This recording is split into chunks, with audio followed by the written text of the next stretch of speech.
I'm 65, and I don't dislike people. I just find more peace in solitude than in socializing. At this stage of life, priorities change, and for many of us, the comfort of quiet moments becomes more valuable than constant interaction. Have you noticed how solitude feels more fulfilling as you grow older? You're not alone. For those of us in our 60s, enjoying time alone isn't about shutting others out, it's about reconnecting with ourselves. In this video, I'll share why embracing solitude isn't a sign of loneliness or bitterness, but a way to protect your peace, energy, and happiness.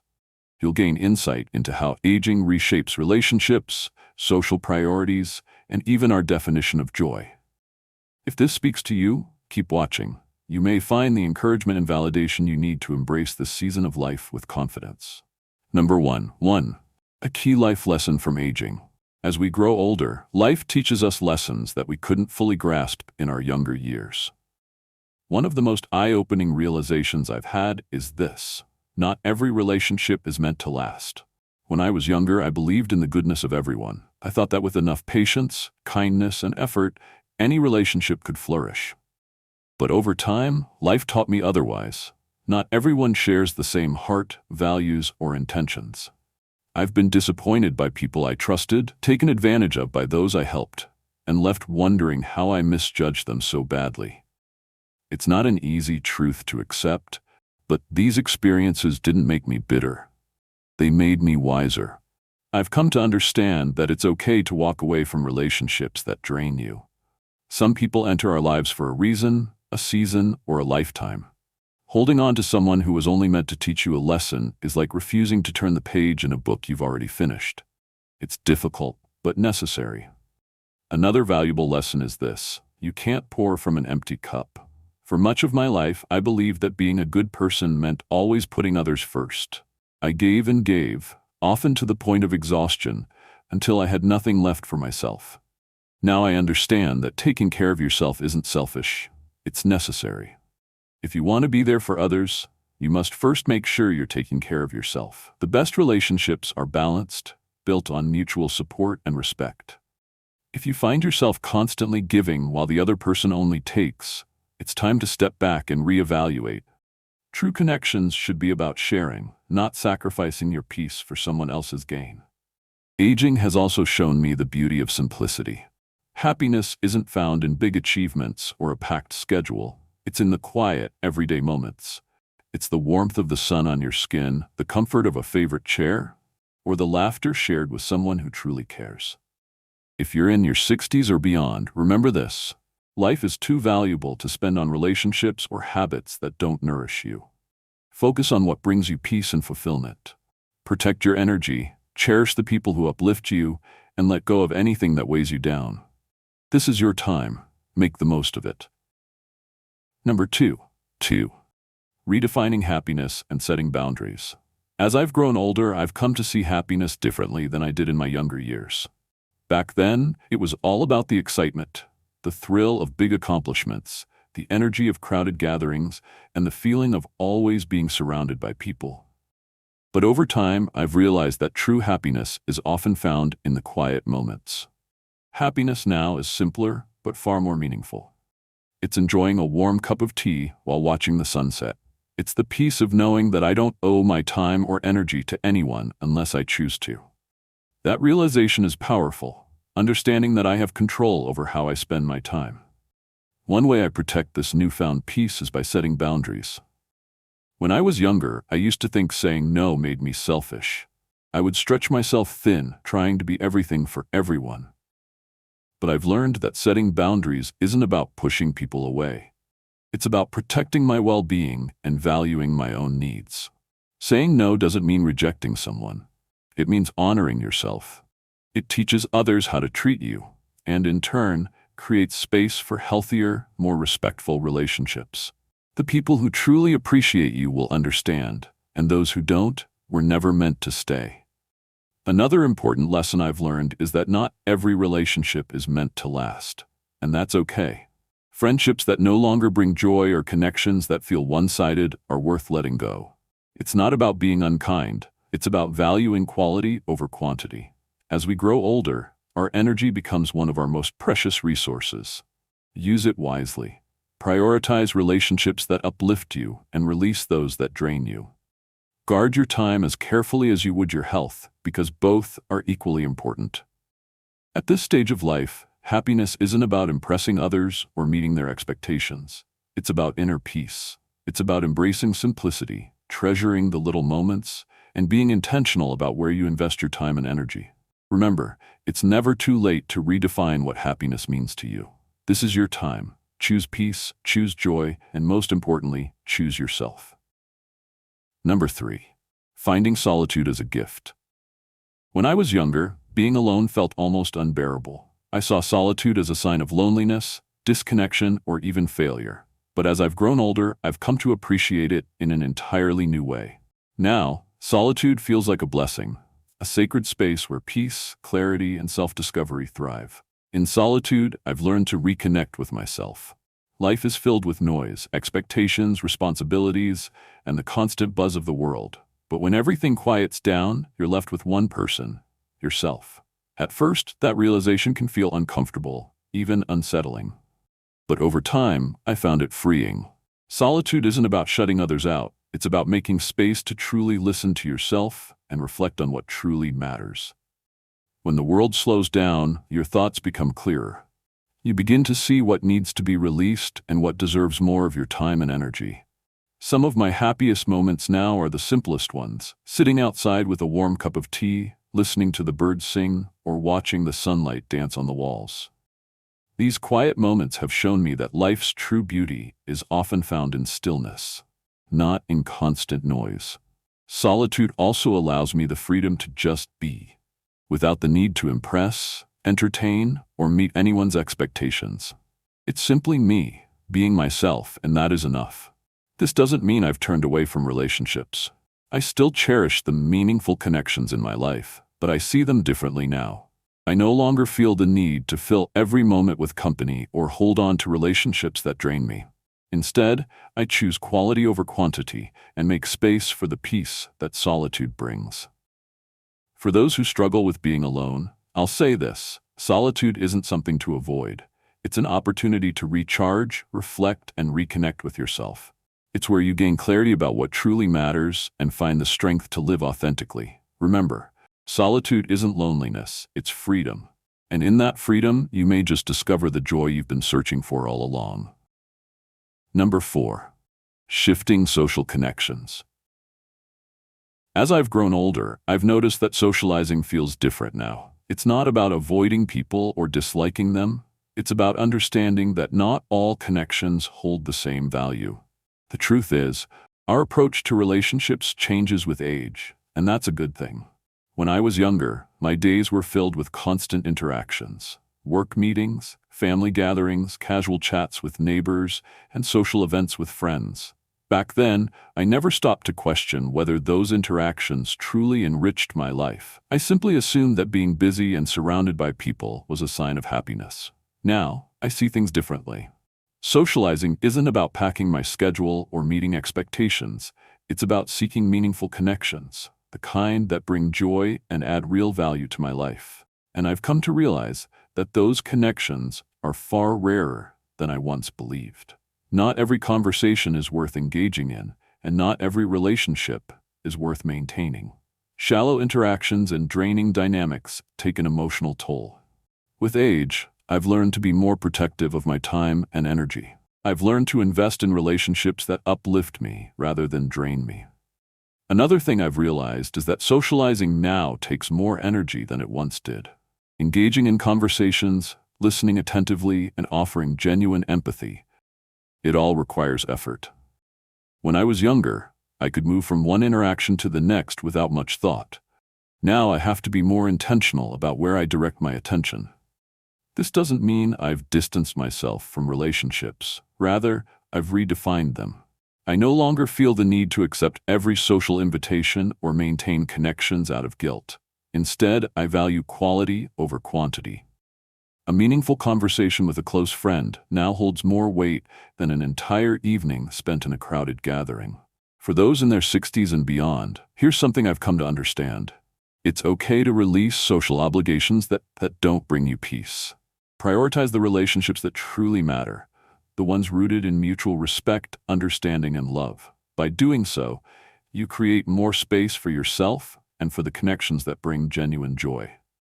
Socializing may change as you grow older, but it's not a loss, it's an evolution, leading to a deeper and more purposeful way of connecting. Number 5. Trust as a lifelong lesson. Trust is one of the most delicate yet vital aspects of life. When we're young, we offer it freely, believing in the goodness of others. But as we grow older, we come to understand that trust isn't something to be given blindly. It must be earned. This isn't a cynical realization, it's a necessary one, shaped by the lessons life inevitably teaches us. I've experienced my fair share of disappointments and betrayals. Friends I thought would always be there drifted away when times got hard. Promises were broken, and people I trusted revealed sides of themselves I never expected. These moments were painful, but they also gave me a deeper understanding of trust and its complexities. One of the most valuable lessons I've learned is that not everyone is capable of the same level of trustworthiness. This isn't about passing judgment, it's simply a reality. Some people struggle with consistency, while others may act out of self-interest, even if they don't intend harm.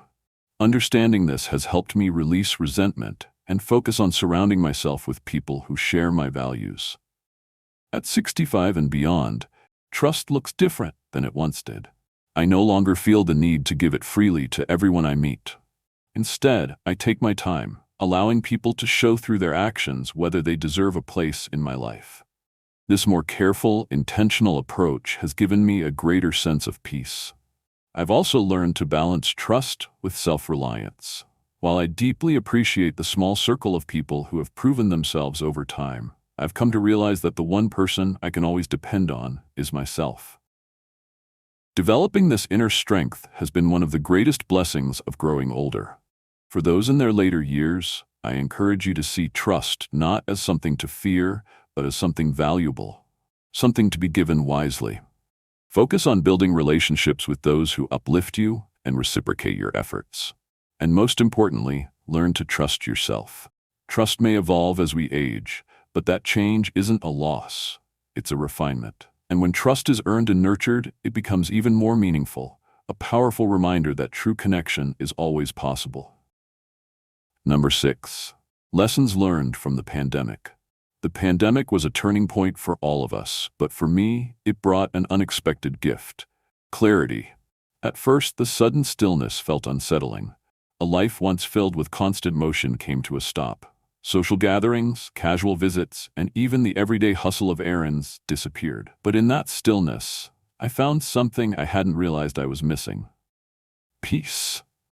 Before the pandemic, I equated being busy with being productive. There was always something to do, somewhere to be, or someone to meet. But when everything slowed down, I finally had the time to reflect.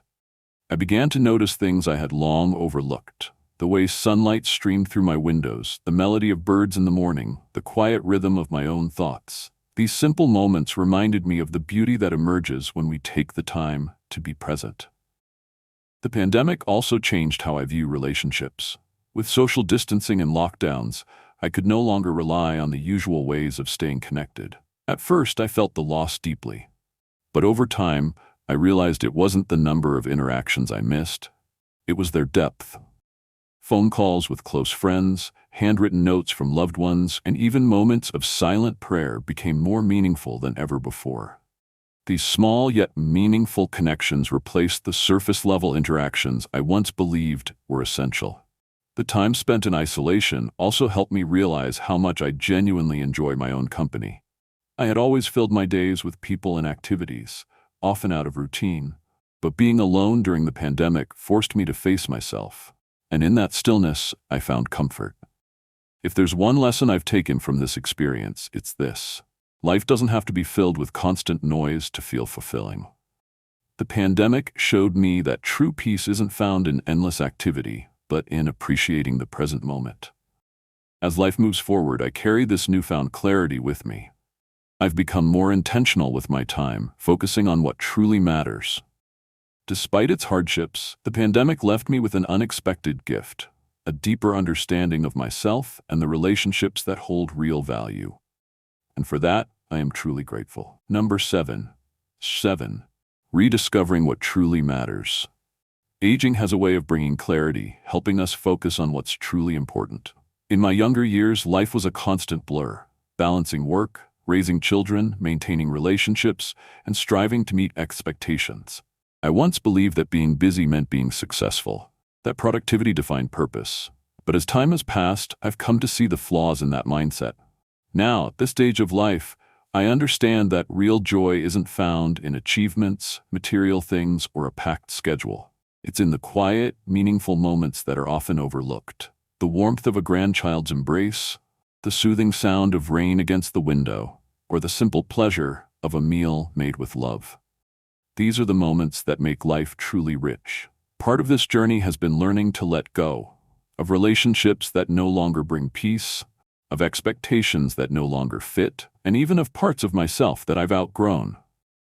It hasn't always been easy, but it has been necessary. Letting go often comes with a sense of loss, especially when it means saying goodbye to relationships or shedding old versions of ourselves. But beyond that initial grief lies something truly liberating: freedom. Today, I no longer feel the need to prove anything to anyone or keep pace with others. My worth isn't measured by how much I accomplish or how many people I please. Instead, my days are defined by how present and fulfilled I feel.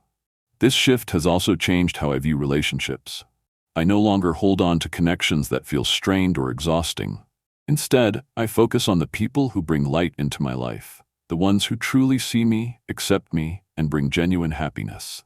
These relationships may be fewer, but they are far deeper and more meaningful. For those in their 60s or beyond, my advice is simple: take a step back and reflect on what truly matters. Life becomes so much more fulfilling when we let go of unnecessary distractions and invest in what brings us peace. The greatest gift of aging isn't just the years we've lived, it's the wisdom we gain about making the most of the time we have left. Choose joy, embrace simplicity, and live fully. Number 8. Embracing authenticity with age. As we grow older, we naturally start to reflect on what it truly means to live authentically. In our younger years, life often feels like a race, a constant push to achieve, impress, and meet the expectations of others. But with time, our perspective shifts. Aging isn't about slowing down in defeat, it's about stepping back and gaining clarity on what truly matters. Living authentically means releasing the pressure to please everyone. For years, I carried the weight of others' expectations, what it meant to be a good parent, friend, or professional.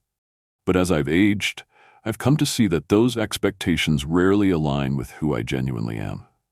Now, I fully embrace the freedom to live life on my own terms.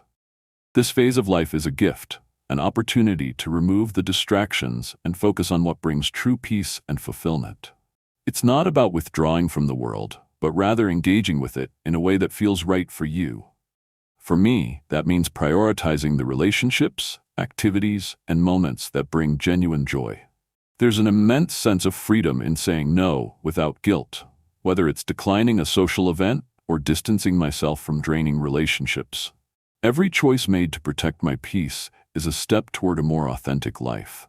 It's a powerful realization that you don't have to shape your life around someone else's expectations. With age comes a deeper sense of self-acceptance. We stop striving for perfection and start embracing the beauty in imperfection. The wrinkles, gray hair, and slower rhythm of life aren't signs of decline. They are evidence of a life richly lived. If you're in your 60s or beyond, I encourage you to fully embrace this stage of life. Release the need to compare yourself to others or meet society's expectations. Instead, focus on what truly brings you happiness and peace. Living authentically isn't always easy, but it's incredibly rewarding. It allows you to connect with yourself and the world in a more genuine way. And the peace that comes with that? It's one of the greatest gifts of aging. Remember, this is your time to live boldly and unapologetically as your most authentic self. Don't waste it trying to be anything else. Conclusion. Aging is a journey of growth, and embracing solitude is a vital part of that transformation. First, life teaches us to invest in meaningful relationships while letting go of those that drain us. Second, Our definition of happiness shifts from loud, busy moments to the quiet joys found in simplicity. Third, solitude becomes a gift, bringing clarity and inner peace. Fourth, the way we connect with others evolves, making us value depth over quantity in our relationships. Fifth, trust becomes something we offer more carefully, learning to place it where it is truly earned. Sixth, the pandemic showed us the beauty of stillness and self-reflection. Seventh, we rediscover what truly matters by letting go of unnecessary distractions. And finally, aging allows us to live more authentically, embracing who we are without guilt or the need for validation. These lessons remind us that solitude isn't loneliness, it's a chance to recharge, reflect, and fully embrace life on our own terms. If this resonates with you, like this video, share your thoughts, and subscribe for more content that celebrates this stage of life.